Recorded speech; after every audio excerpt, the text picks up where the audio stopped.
Hello, YouTubers, friends, compatriots, hooligans, shows, Dutch slavers, peasants, vassals, minions, meat sacks. I'm Useful Idiot. Welcome. And so the question is, will the Department of Education survive? And I did a video on this before, and I gave some of my points as to why I am in favor of eliminating the Department of Education. But I think there's a number of components to this story as it's emerging in the headlines now. And the first thing is the fact that, of course, everyone feels like we've always had the Department of Education. It's there. Don't make any big changes. There's a knee-jerk reaction, hysteria almost, feigned outrage, selective outrage, just an immediate reaction to even suggesting the idea because it's just become a part of the government. It's just accepted that it's there and it will always be there. And so that's part of the quotient we have to look at, particularly in this time when Trump is attempting to make a lot of big changes. And of course, he adds to the problem in a way because he's doing everything so fast um, that people are just reeling. So I definitely have to admit that. But the fact is, one should slow down and look at the logic.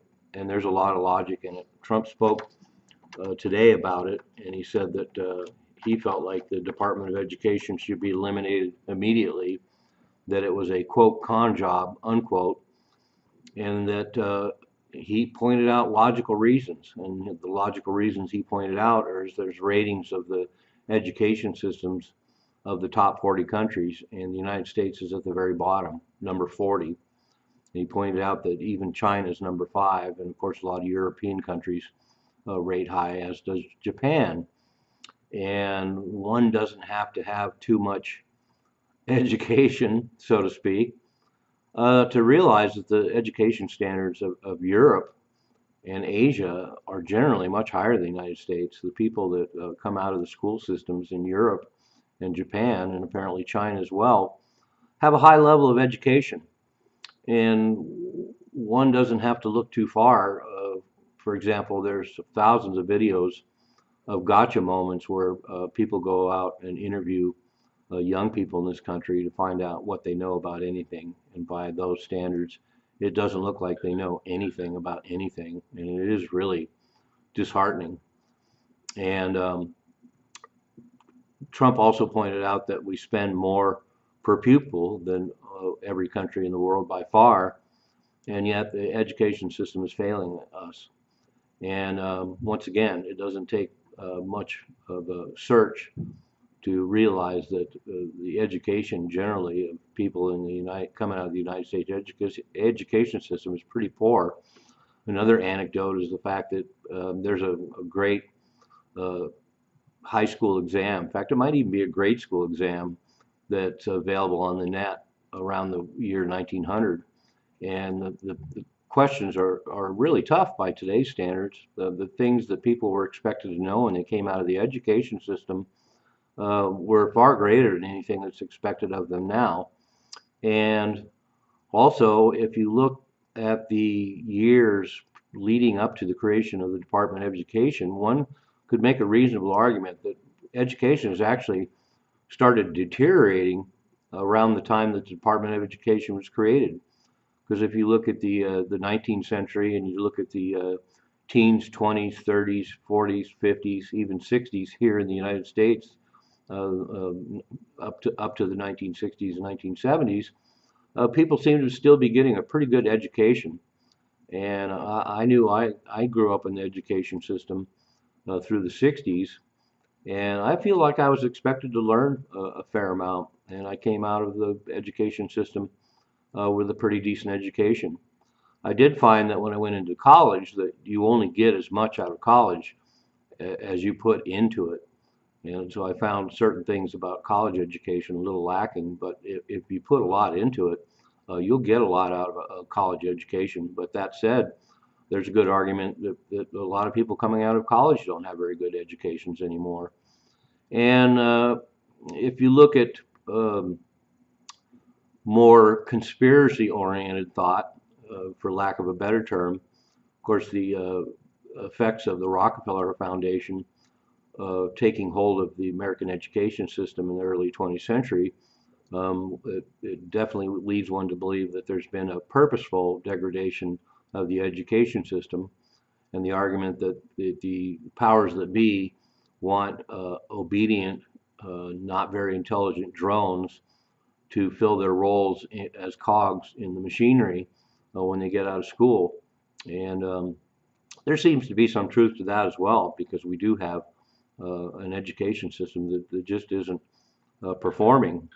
Linda McMahon is up for Secretary of Education now, and she's in a hearing in Congress.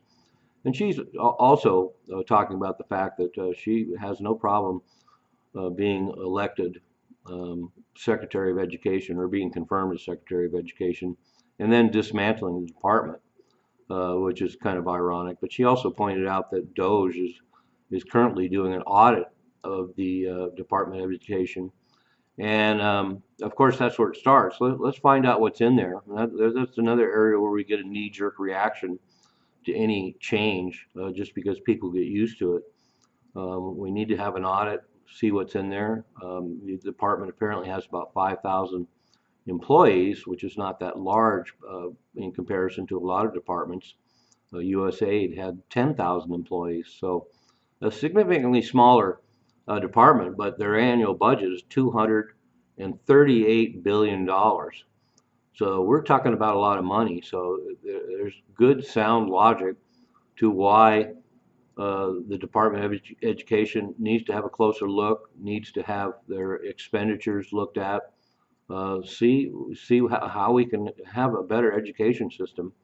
And some of my libertarian leanings, I definitely believe the Department of Education could be eliminated, and imagine just spreading out $238 billion to all the states to work on their own education systems based on what their regional and local needs are. And another good part of that argument is the fact that just like every government agency, how much of that $238 billion annual budget just gets absorbed by the bureaucracy.